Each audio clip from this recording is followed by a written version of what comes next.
Hello అండి, welcome back to my channel. ఈరోజు recipe Telangana special traditional recipe సర్వపిండిని ఏ విధంగా చేయాలో ఈ వీడియోలో చూసేద్దాం. ఎంతో టేస్టీగా, ఎంతో క్రిస్పీగా చాలా బాగుంటుంది. అలాగే చిన్నపిల్లలకి ఈవినింగ్ టైంలో స్నాక్స్ కూడా ఇవి సర్వపిండిని పెడుతూ ఉంటారు. అలాగే కొంతమంది బ్రేక్ఫాస్ట్ కూడా తింటూ ఉంటారు. మరి అలాంటి సర్వపిండి కోసం ముందుగా ఒక మిక్సీ జార్లోకి నాలుగైదు పచ్చిమిరపకాయల్ని, పొట్టు తీసిన వెల్లుల్లి రెబ్బల్ని, అదేవిధంగా కొంచెం జీలకర్రని వేసి మిక్సీ పట్టుకొని పక్కన పెట్టుకోవాలి. ఇప్పుడు ఒక మిక్సింగ్ బౌల్ తీసుకొని అందులోకి కప్పు వరకు బియ్యం పిండిని వేసుకోవాలి. ఇలా వేసుకున్న తర్వాత సన్నగా కట్ చేసి పెట్టుకున్న ఉల్లిపాయల్ని, అదేవిధంగా సన్నగా కట్ చేసి పెట్టుకున్న కరివేపాకుని, ముందుగా మిక్స్ పెట్టుకున్న పచ్చిమిర్చి పేస్ట్ని, గంట పాటు నానబెట్టుకున్న శనగపప్పుని, వేయించి పెట్టుకున్న నువ్వుల్ని, అదేవిధంగా వేయించి పెట్టుకున్న పల్లీలను కూడా వేసుకోవాలి. ఇలా వేసుకున్న తర్వాత కొంచెం కారం, కొంచెం పసుపు, కొంచెం ధనియా పౌడర్, రుచికి సరిపడా సాల్ట్ని కూడా వేసుకొని బాగా కలుపుకోవాలి. ఇలా మొత్తంగా కలుపుకున్న తర్వాత అందులోకి కొంచెంగా వాటర్ యాడ్ చేసుకొని బాగా కలుపుకోవాలి. అలా అని చెప్పి బాగా గట్టిగా కూడా కలుపుకోవద్దు. ఈ విధంగా స్మూత్గా ఉంటే సరిపోతుంది. ఇప్పుడు ఒక బౌల్ తీసుకొని మందంగా ఉండాలి అడుగు, దాంట్లోకి కొంచెం ఆయిల్ వేసుకొని మొత్తం ఈవెన్గా స్ప్రెడ్ చేసుకోవాలి.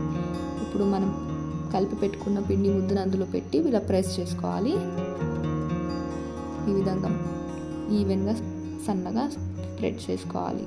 ఇప్పుడు అందులోకి చిన్నగా హోల్స్ చేసుకోవాలి. ఇలా చేసుకోవడం వల్ల ఆ పిండి అనేది బాగా ఉడుకుతుంది. ఇలా హోల్స్ చేసి పెట్టుకున్న తర్వాత స్టవ్ ఆన్ చేసుకొని దానిపైన మూత పెట్టుకోవాలి. మంటని లో ఫ్లేమ్లో పెట్టి మాత్రమే కుక్ చేసుకోవాలి. ఈ సర్వపిండి కావడానికి 10 నుంచి 12 నిమిషాల వరకు టైం తీసుకుంటుంది. అంతలోపు వేరొక బౌల్ తీసుకొని దానికి కూడా పిండిని ఒత్తుకొని చిన్న హోల్స్గా పెట్టుకోవాలి. ఇలా పెట్టుకున్న తర్వాత పైనుంచి ఆయిల్ వేసుకోవాలి. ఇలా ఆయిల్ వేసుకుంటే సర్వపిండి అనేది బాగా కుక్ అవుతుంది. మనకు సర్వపిండి అనేది ఉడికిందని తెలుసుకోవడం కోసం ఇలా స్పూన్తో ఇలా అంటే ప్యాన్ నుండి సపరేట్ కావాలి. ఇలా అయిందంటే మనకు సర్వపిండి అనేది బాగా కుక్ అవుతుంది. నేను తీసుకున్న పిండితో నేను 3 అప్పాల వరకు అయితే చేసుకున్నాను.